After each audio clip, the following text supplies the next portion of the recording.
बिस्मिल्लाहिर्रहमानिर्रहीम। अस्सलाम वालेकुम दोस्तों। 18 जनवरी 2025 इस्लामाबाद सब्ज़ी मंडी में टमाटर का रेट मज़ीद कम हो गया है, यानी कल से भी रेट आज कम है।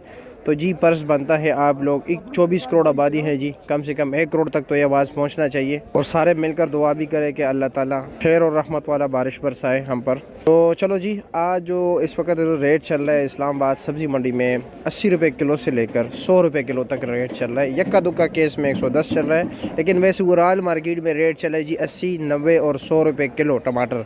कराची वाला सामने जो पेटी आपको नज़र आ रहा है, इसका वज़न ज़्यादा होता है, इसका हाईएस्ट रेट था, यानी तकरीबन 1000 रुपये से लेकर 1350 रुपये, 1200 रुपये, 1250 आम रेट चल रहा था। और जो टटे वाला रेट है इसका भी 1000, 1100, 1150 रुपये रेट चल रहा है जी। सामने ये कोने पे जो टमाटर लगे हुए जी, ये डेरा मुराद जमाली वाले, इसका रेट चल रहा था जी तकरीबन 400 रुपये से लेकर, ये वाले जी 400 रुपये से लेकर 800 रुपये तक।